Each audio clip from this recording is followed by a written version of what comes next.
have you join us. Hi, everybody. It's Tresa and Deborah. Welcome to this week's episode of About My Book Business. I'm so happy to have you all with us, and we're really thrilled to have our guest today, who we'll introduce in just a moment. But why don't you say hello first, Deborah, and then we'll take it from there. Hello, everyone. Happy Tuesday. Oh, gosh, why does it feel like it's Thursday already? But happy Tuesday. I am so excited to be here again today. I just, you know what, I just kind of really want to dive into what's been happening, because I'm so excited about what's happening last week, what's happening this week, and all that great stuff. Can we do that? Well, tell us the recap of what you've been doing. So we know that Juneteenth is upon us, right? And tomorrow. And I was at the Juneteenth. Well, see, you know what? It's because everyone was celebrating this past weekend, and I was at the Juneteenth celebration in Lehigh Valley, Pennsylvania, and we had such an awesome time, and I got to meet so many great people. That was really exciting, and we're like really in depth into the middle of Caribbean Heritage Month. If anyone is on my Leap Forward publishing page, you're seeing that I'm posting about a notable person of Caribbean heritage every single day. And then this Saturday, I'll be at Barnes & Noble's at the Lehigh Valley. They're reopening, so I'm excited about that. And I'm just chugging along away at my NASDAQ milestone, just as you are, Tresa. And I'm excited all about that's all the stuff I got going on so far. I'm excited about it. That's a lot. Yes. And so I spent the weekend, actually on Friday night, we had the NAWBO South Florida installation of officers. So National Association of Women Business Owners, which is the organization that actually connected Deborah and me in the first place. And we've been going strong ever since, doing all kinds of great things together. So NAWBO installation of the South Florida chapter board was Friday. And then I'm also involved in a great program for creative entrepreneurs here in South Florida as well, that's sponsored by Broward County, which is where Fort Lauderdale is. And it's every Saturday in June from 9 to 6. We get together in the Sistrunk area, which is the historically Black community in Fort Lauderdale, at one of their art centers, and with about 36 other artists of different disciplines.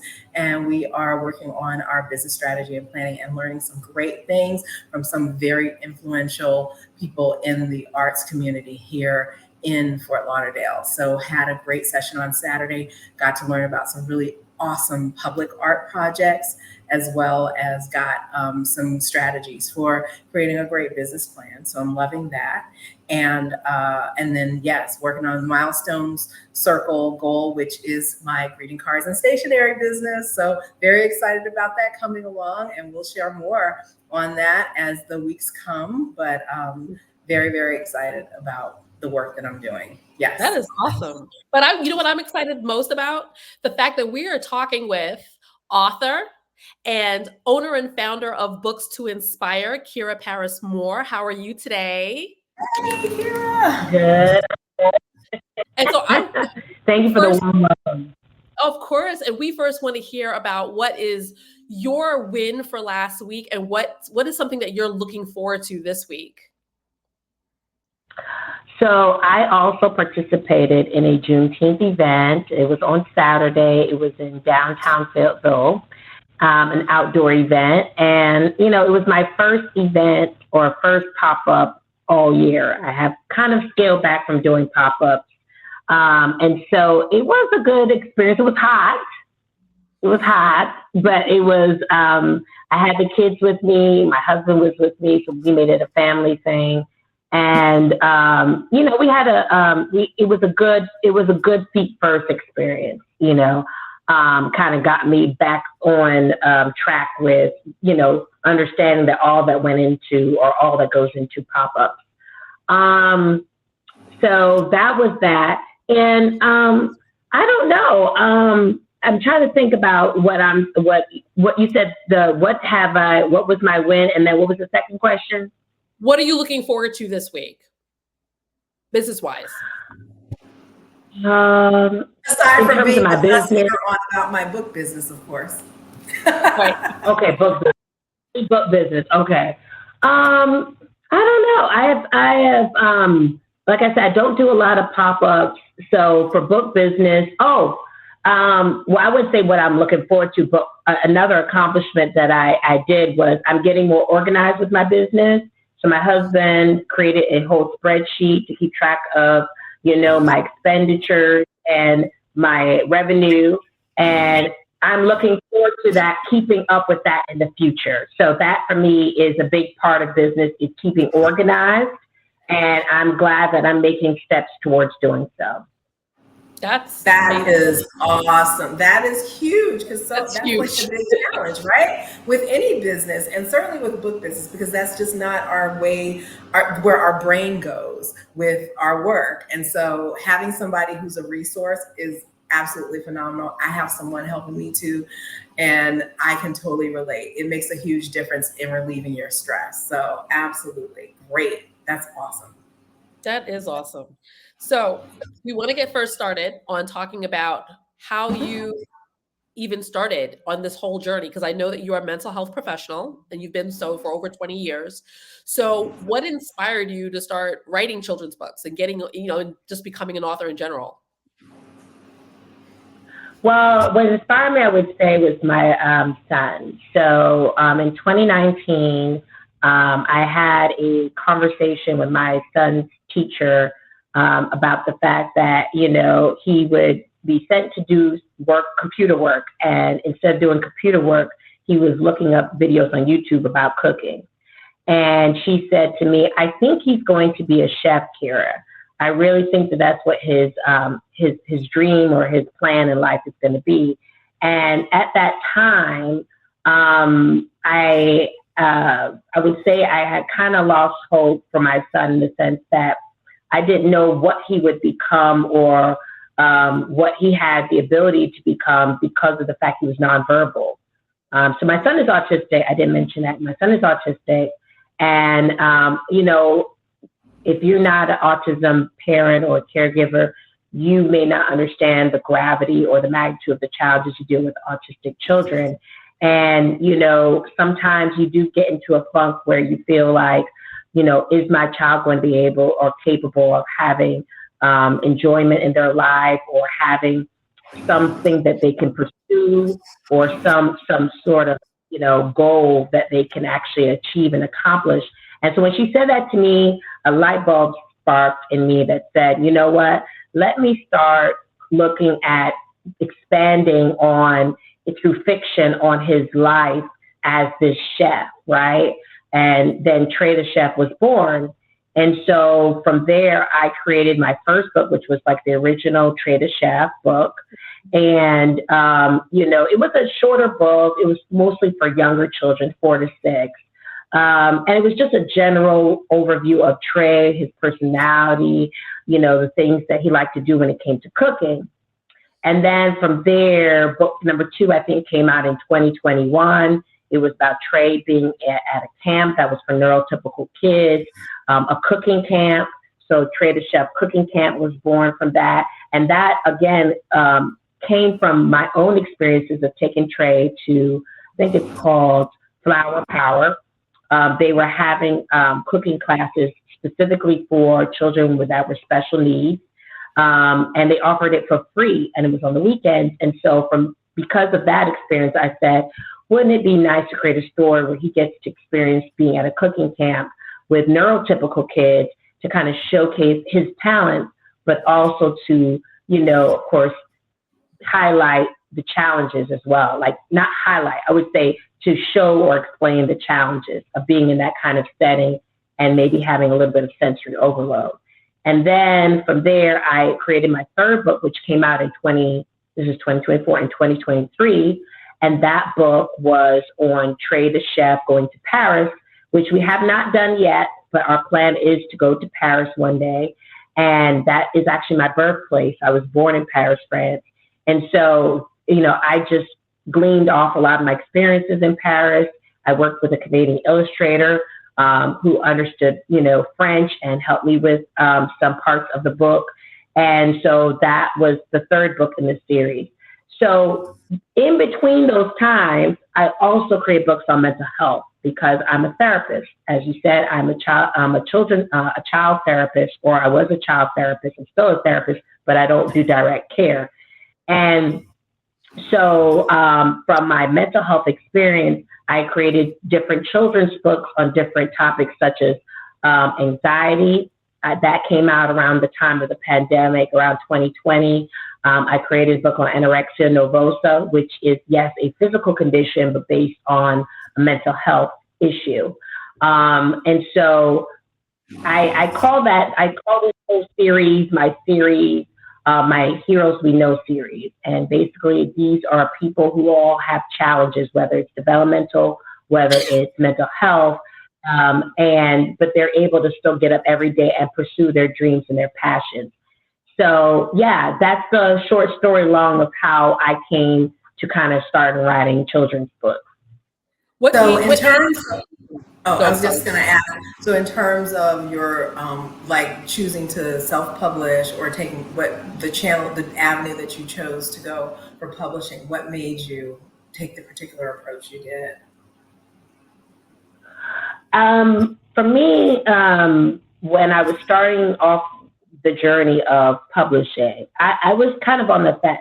I was between traditional and self-publishing, but I did actually speak to, I guess you would more so of a hybrid publisher.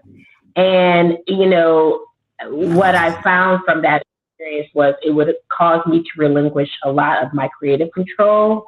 And also, I was concerned about, the money side of things, right? Like the split, I think it was like a 50-50 split. And I was like, I don't know about this. And so, I decided to look into other avenues. I went again and, erroneously came into contact with some more hybrid publishers. And I did end up hybrid publishing, which was a different split in terms of the money and a lot more creative control. So I signed a contract with a company, I won't mention their name, for 2 years. And from that experience, I realized that this was not for me. And, it was cutting too much into my profit, and it wasn't what I thought it was, which was, I thought it was going to be like an apprenticeship. Like they were going to kind of teach me the ins and outs. I don't know why I thought that, but I thought that I would learn from partnering with them the ins and outs of publishing so that I could eventually do it on my own. And I learned nothing. And so after that book was, after our contract ended, I republished Tresa Chambers. And then I also decided to publish other books. And actually, interestingly enough, I partnered with another author, another children's book author that I met through Instagram, whose son was publishing his own books, her younger son.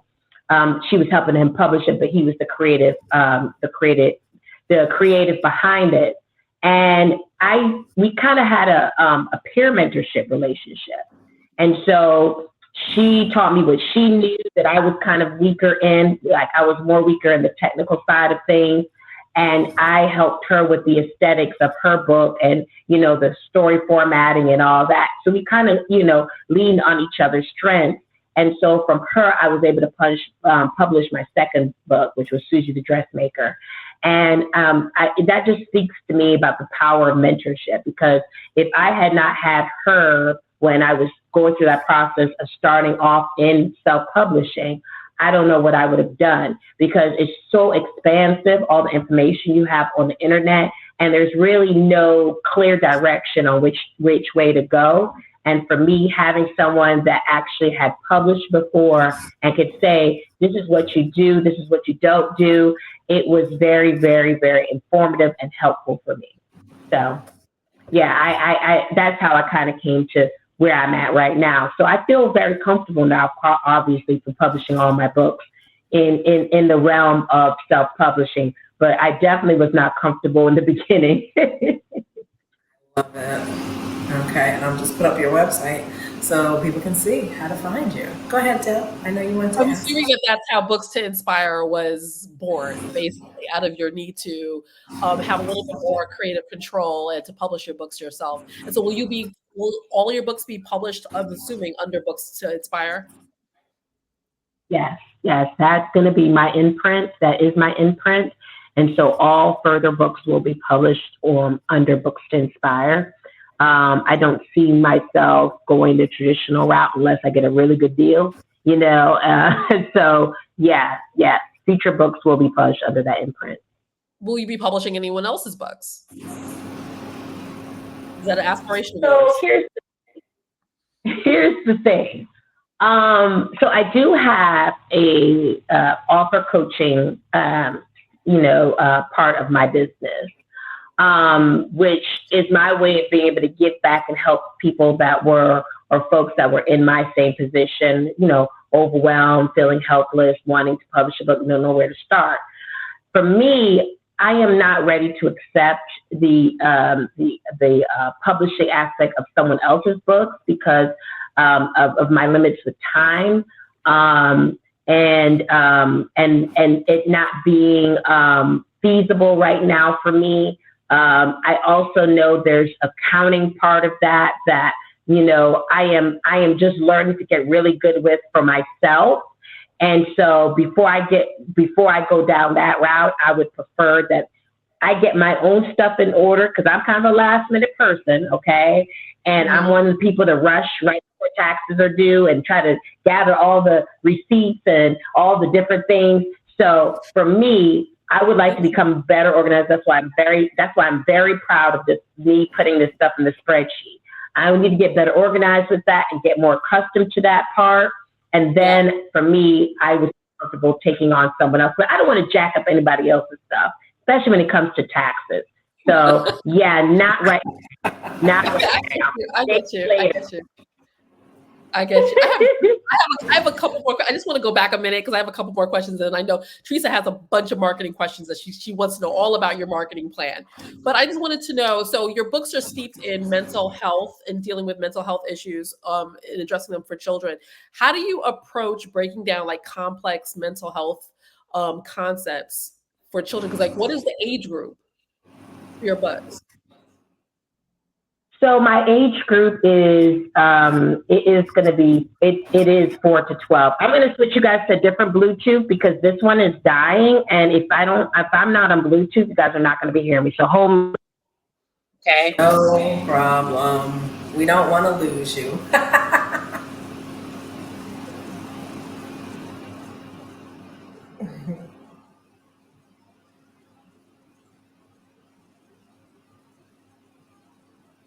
Well, while she's doing that, I just want to say that it's clear that the publishing journey is, yes, we can hear you. The publishing journey is definitely one that can be circuitous. So I encourage people to stay the path if they feel like they have a vision and a mission.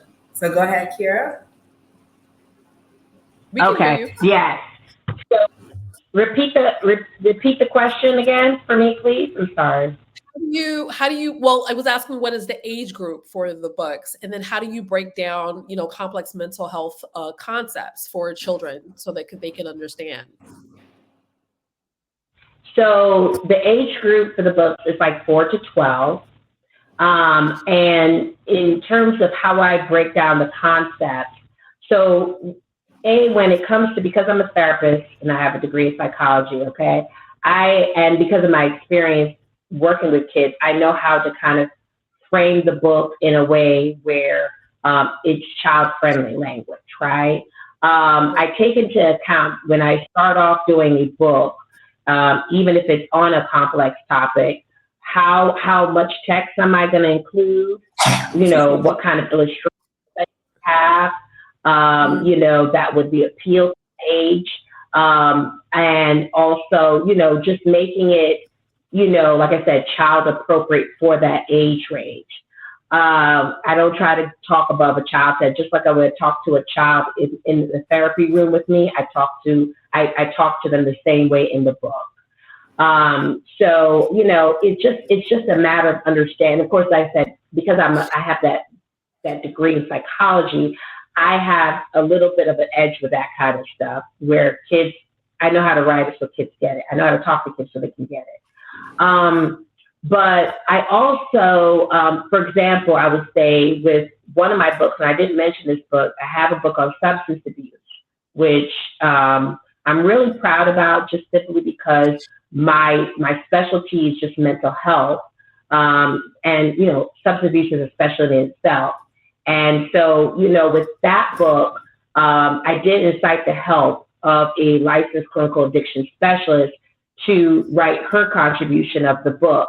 But because the concept of substance abuse for some kids may, especially when you're talking about rehab, because the book is Dad Got Out of Rehab, it can be kind of challenging because there are all kinds of rehabs, okay? There's rehabilitation centers for physical rehab. I mean, there's different kinds of rehab. But the rehab I was talking about was substance abuse. So what I did was, and this of course was from the suggestion of my editor, was have text boxes in there that described some of the terms or explained some of the terms in the book, like what is rehab, what is a therapist, what is addiction mean. So I made sure that was included in the book so that if there were any terms that might have gone over kids' heads, they had a reference guide.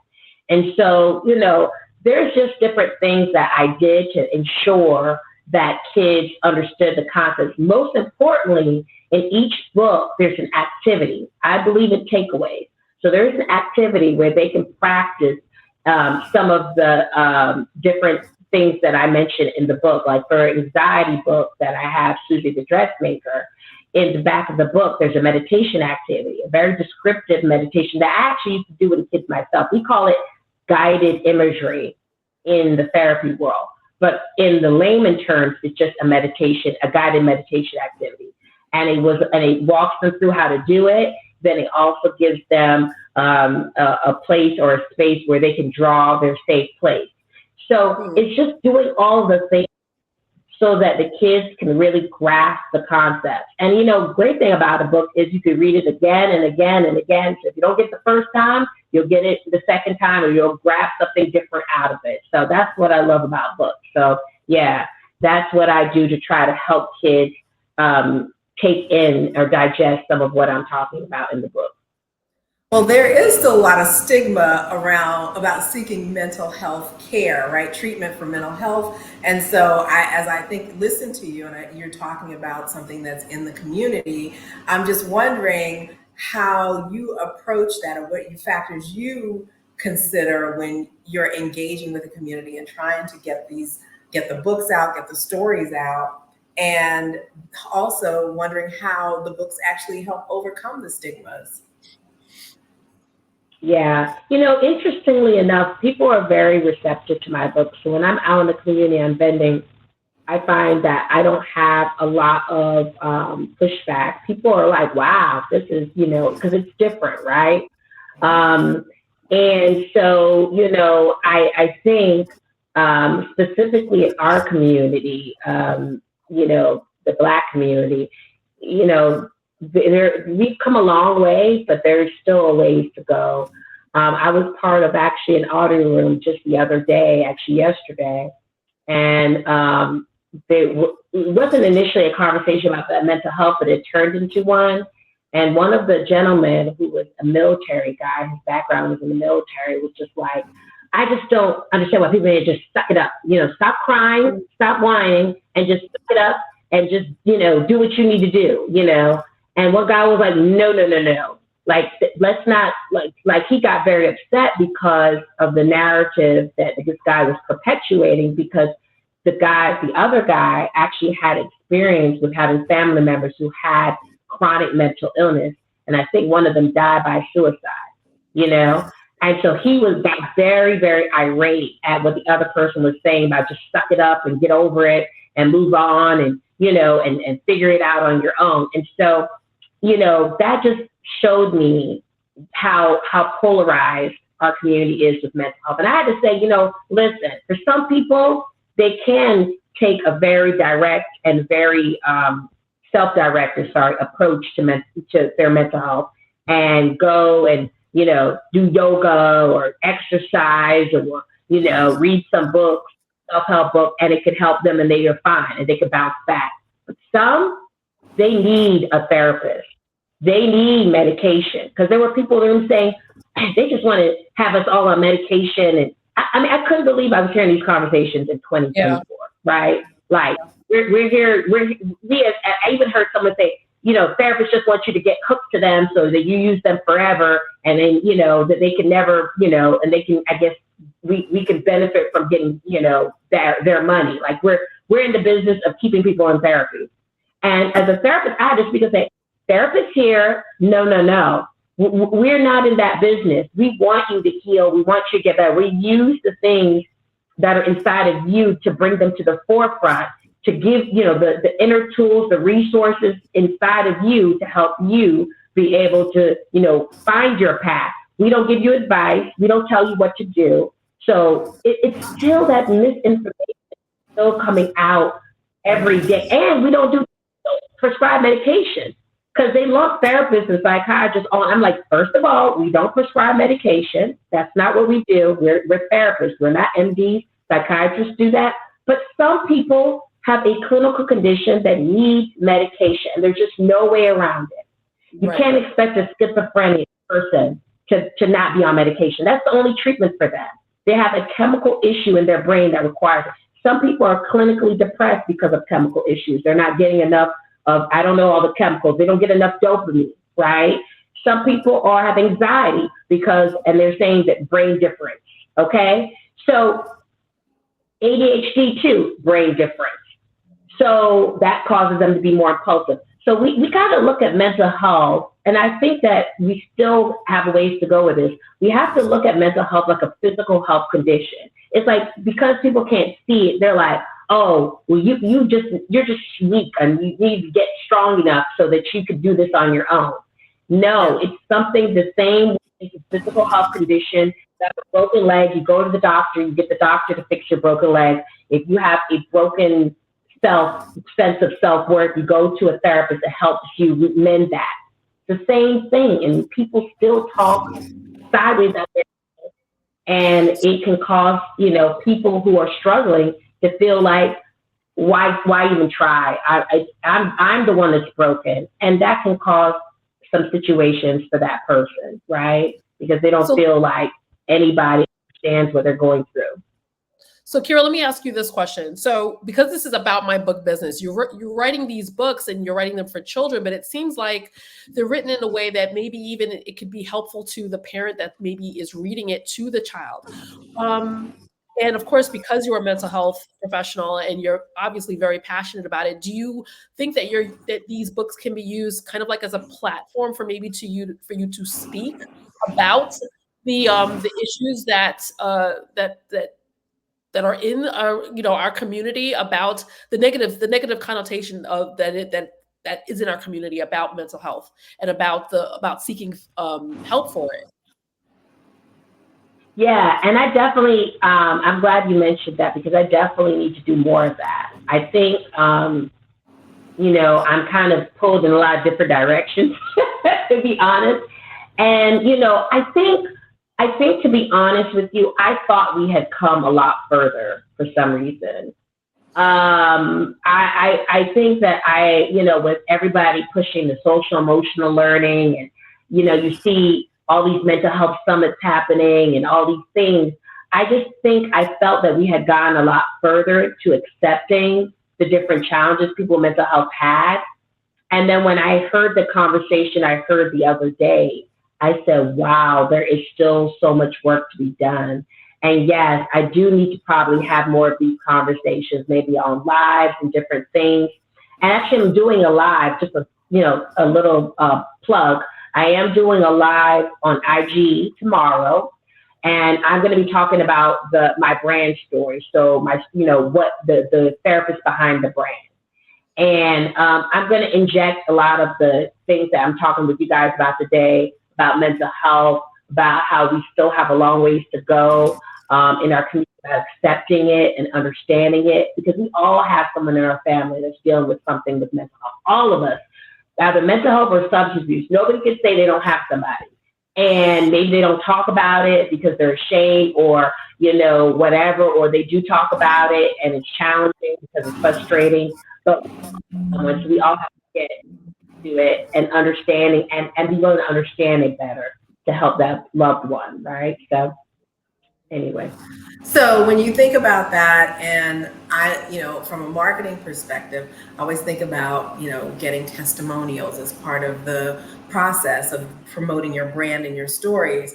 And when you're talking about mental health, I think about HIPAA and what people can actually say and reveal. So do you have to be concerned about what people reveal and how you acknowledge any kind of testimonials or what you share from readers who have had where your stories have had an impact? Right. So I'm very careful about that. And, if people want to share testimonials, that's fine. What I am very protective of the people that buy my books. So, I don't do a lot of picture sharing like on social media. I'm kind of at a little bit of between a rock and a hard place, because my books are about specific topics, like rehab, like autism. Some of the books you may not know what the book is about, but like the Dad Got Out of Rehab book, like someone may not feel comfortable taking a picture with that because they may feel like someone might be like, oh, they must have substance abuse in their family or something like that. But so I always ask people, are you comfortable when I'm doing, events? Are you comfortable with me taking a picture of you? I try to be respectful of that. I don't share a lot of the testimonials. I'm just very protective. I'm probably to my deficit, but it's because some of the subjects in the books are very personal. Everybody that buys my book has some sort of personal experience with that particular topic, whether they have a child with ADHD or a grandchild with autism, or they have they themselves have gone to rehab. Every person that buys my book has some sort of direct or indirect experience with that. There's a very small population that just buys it because they're a teacher. There are a lot, but there are some that do that. I would say small, but they're a teacher, but they still it comes in their classroom, so they really all have experience with it. But yeah, I'm a little wary when it comes to having people take pictures of my book, unless they ask to, or unless I ask them to. I don't just automatically just assume. But yeah, I don't request testimonials. I just say, if you want to review my book, fine, but I don't request testimonials or anything like that. That makes a lot of sense. So what marketing strategies have worked for you? Girl, I need a marketing specialist. I am not going to sit here. Listen. God has a day for me sitting 10 days. I got it under control, or I know what I'm doing. I don't know nothing about marketing. I kudos to someone who does. I know marketing experts out there. I know there's some people who went to school for marketing. Kudos to you. I used to think marketing was a BS degree. I take that back full-heartedly now. I understand it is a science. It is a science. And when I tell you, I have no clue. I have no problem admitting I'm doing the spaghetti method. I'm trying out different things, seeing what works, seeing what doesn't work. Spaghetti method thrown against the wall. Yes, and seeing what sticks. That's what it is. That again. And sometimes you do it again. And then you do it the second or third time, and then it don't work, and then you got to start it over, or maybe it stops working after the fifth time. But I really would love to get with a mentor in marketing. And let me say this. Let me say my wish list. Not just a mentor in marketing, but a mentor in marketing in the book industry for children. Like, I want someone who understands all those. Because we'll talk. You can just call me. We'll talk. You're talking to her. There you go. You found her. Yeah. You found her. There you go. Say, I have you ain't gonna get no defensiveness, no pushback. I need it. because it's hard. When people get into the book business or into the writing business, they just concentrate on the book, the story, how pretty the book looks, and putting it out to the world. And they don't think about the marketing behind it. Like, that's a huge piece. Nobody tells these authors that are coming out, except me when I do my author coaching, that the marketing is a big piece of it. You're just so focused on the publishing, getting it. My own heart. You're a woman after my own heart. That is my campaign. From lived experience over here. I don't have nothing. I don't think anybody understands. You could have, and forgive me for saying this, a crap book. If you know how to market that book, you could sell millions of copies. I've seen it. Because I've seen it. Yeah, once you get the buy. Yes, because people. Jack Canfield, I've said this before. Jack Canfield said people want you to tell them about what's in the book more than they want to read the book. So they'll get your book, but then they still want you to tell them about it. And sometimes if they believe enough in the person who wrote the book, it won't even matter what's in the book. They'll just buy it. Yes, they'll just buy it to support. So, yes. I mean, look at all these celebrities. Yeah, marketing is book. Some of them you don't even. Some of them don't even read the book. They just, because it's the celebrity that put out the book, they buy it. Yes. Yes. There was a book by, I forgot what his name was. Some celebrity. I won't say his name anyway. But I got one of his children's books. He has a series of children's books. I think it's like it stars like a penguin or something like that. And I got it, and I was like, "What is this?" I didn't get it. I'm sorry. I read it. I'm one of those people that we're not gonna say who it is. Not gonna say who it is. And it's like a New York Times bestseller. And that's what I'm saying. It's the brand book, and I think that's what I'm learning. I think the path that my rationale is, if the book is good enough, it will sell. If the book is good enough, it will sell. Right? If it's written well, if it looks aesthetically pleasing, because people are about covers, parents are about the cover and all that. If it looks shelf ready, if it looks good enough, it will sell. But that's so far from the truth. It is so far from the truth. It is so far from the truth.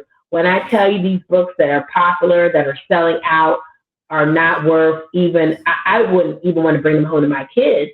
But because they have a marketing machine behind them, people will buy it. And like you said, don't even care about reading it. They might not even never read it to their kids, but they can say, "Oh, I bought such and such book." Yeah. I have my copy. That's like all. And then because someone sees them with their copy, other people buy it, not even caring or understanding that the quality of the book isn't good. They will just buy it because they see Susie talking about it on social media, and everybody's buying it, so they want to be included and buy it too. So that's marketing. That's marketing. Here we believe in both. We believe in putting together a quality industry standard book, but also marketing it well. So gotta market it. Yes, we understand. We both. It's the art and the science. That's what you have to have. Yep. So, and a lot of people aren't willing to invest. So that's the other thing, is starting to self-publish. With so many people self-publishing, there's this lack of understanding that you really are starting a business. And so there has to be investment behind it. There has to be an understanding of the industry that you're in, and really take that on wholly, so that you really can get the results that you want, which, people want to write books like you for the impact that they're going to make, for the difference they're going to make in communities, and to get it out as broadly as possible. And so it's really important to keep that in mind, and to have the books, the kinds of stories that you're writing, added to the body of literature. And we just have to have that perspective that even if it's not, today, so the right person is going to get it. And I think that's what inspires us, right? Is that, it's going to make a difference for whoever does pick it up and read it. It's not just something that is going to be a throwaway. Right. So that's really important. Right. Now tell me about what has been like the greatest I actually was going to ask you first about the challenge, but I want to find out from you what has been the most rewarding part of this publishing process for you in the publishing business that you're in. It's the finished product for me. I'm very proud. If you look at all my books from when I started till now, it's been a very, you could definitely see the quality improving. The quality improving in the story, the quality improving in the aesthetics. There was a big book box I got my books into. I can't remember the name of the book box, but I was the second year into publishing. I sold like 400 books. I was really proud of that. And what I'm most proud of is being able to help others. Like last year, I started my author coaching business, and I helped a girl publish her book. And I think I was more excited than her. I was so super excited to get her book out and it be something she was proud of. Like she was so proud of that book. And that for me was like, I guess my way of like reaching back and helping the girl back in 2019, what she was doing. No clue what she was doing, and would have loved for someone to have helped her, and someone did eventually. But that experience was very valuable. I would say being able to help someone publish their first children's book, and she published a children's book that was loosely based on her life. She has congenital eye disease and had to have multiple surgeries, so she wanted to have a book that could help children who have to deal with chronic conditions and get surgeries prepare for having surgery, like feel less anxiety about that. Yeah. And so, and she, and I respect this. A lot of people that publish their books just only publish about, let me say this, they're just concerned mostly about just getting their story out versus the dollar sign. And I get that. And that was her mission, to get her book out. I think she planned to partner with some hospitals. But there are a lot of authors out there that just care about the impact. They don't care about the dollar sign. Now me, I was different. I did, but I didn't have the right approach. So I want to be able to help people, whether it's the impact they're looking for, or whether it's the dollar signs, or whether it's both, really understand what it takes to get to the goal of getting their book out, and for it, if they want it to be, for it to be successful. Because I feel I could have gone a lot further if I had understood myself the power of marketing and what it needed, what it was entailed, and making sure that I understood that, so I can get the sales that I want and reach my goals. So it's a learning experience. It's a learning experience, and that's all I can chalk it up to. Absolutely. So what advice would you give to an aspiring author that's like, what's the first piece of advice that you give to one of your consulting clients? I would say, and I'm going to sound like a record, understand. I would say this. I know people want to write about what they're passionate about, but if they're interested in making this business, they're really going to have to understand the trends of what books are making the kind of, are selling right now. I would, if I could go back in time, in a time machine, I would have gone into Publisher Rocket, which is a great tool to see what books are kind of trending, or you could just go on Amazon too. But I would have gone into Publisher Rocket, and I would have looked at what books were, selling, how many copies, all of that. And I would have geared my writing towards what was, I know that sounds bad, but let me tell you why I don't feel bad with that. I would have geared my books, the books I'm writing, towards what was trending or what was selling at the time. Just to be able to kind of get my name out there, create a following. And then I would have gone back to writing books that I was writing about what I'm passionate about, which would have been about, my son and mental health and all the different things. So, I think some people need to keep in mind, yes, you can write books and you can invest, because it's an investment. When you're writing books and publishing them, it's an investment. And if you're going to invest sometimes thousands of dollars in a book, you better be prepared, and you want a return on your investment, right? You don't want it to just be a wash. Then you better be prepared to move like a business person as an entrepreneur. It's great to love writing, but I would say write about what you know can sell, right? Write about what you know can sell. And then you can always go back to writing what you love. Once you start to get your investment back, you can write about what you love. And that's just my personal opinion. And understand marketing and understand hustling. You have to be out there. You have to be, putting your name out by doing live, your brand out by doing pop-ups. You might have to do paid ads. All this is an investment. So make smart moves. People ask me all the time. I actually do some. I do some in audio rooms. I had a audio space where I would do like vetting people's book ideas, and so I would walk them. They would tell me their idea, and I would kind of like, it was kind of like Shark Tank, in the sense I would kind of be like, well, I think that's fine, but here's some things to consider before you make that move. Or I think that's a great idea. Here's some things to consider in terms of next steps. So I would kind of like help them kind of bring them down from, bring them back to reality and kind of like really have a clear plan of what they're going to do that was cost effective to them. Because to be honest, anybody got that kind of money in this economy to just be spending money and not making money back? I mean, that's what you really, if you have that kind of money, fine. Most people don't. So I try to be respectful of that and give them the proper guidance.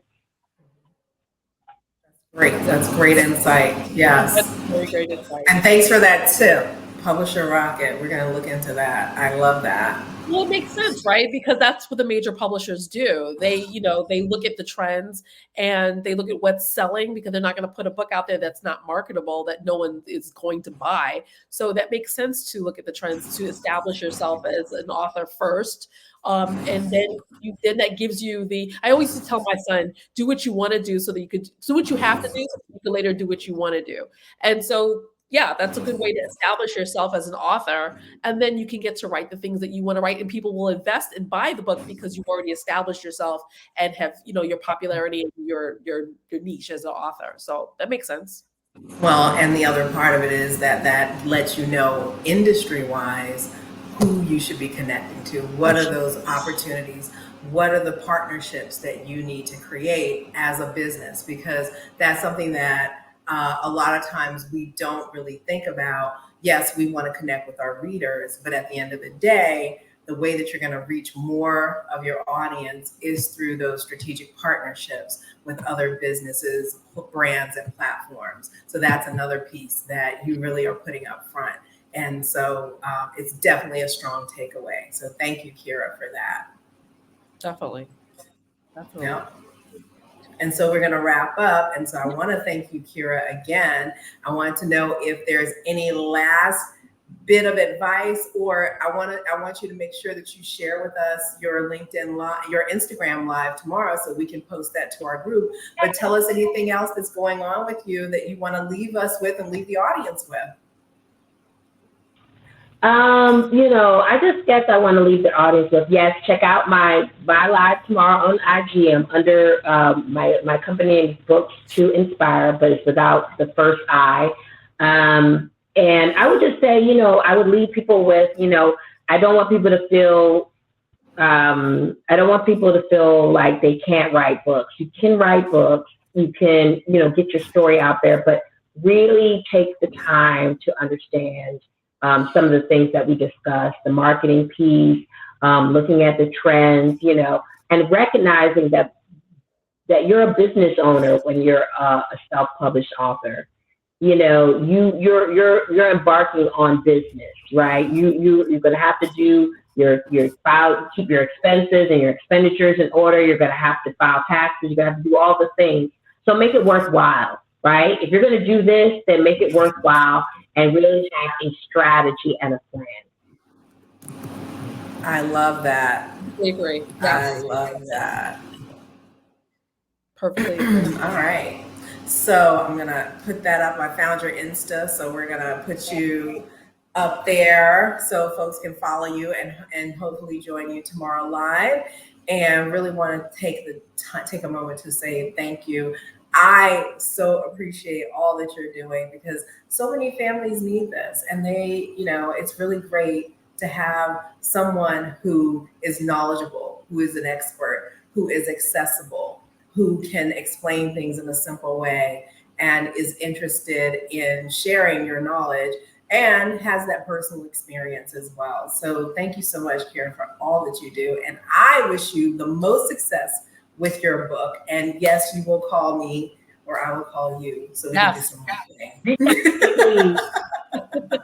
I'm extremely happy that, you know, as from a mother whose son is named Trey as well and who loves to cook.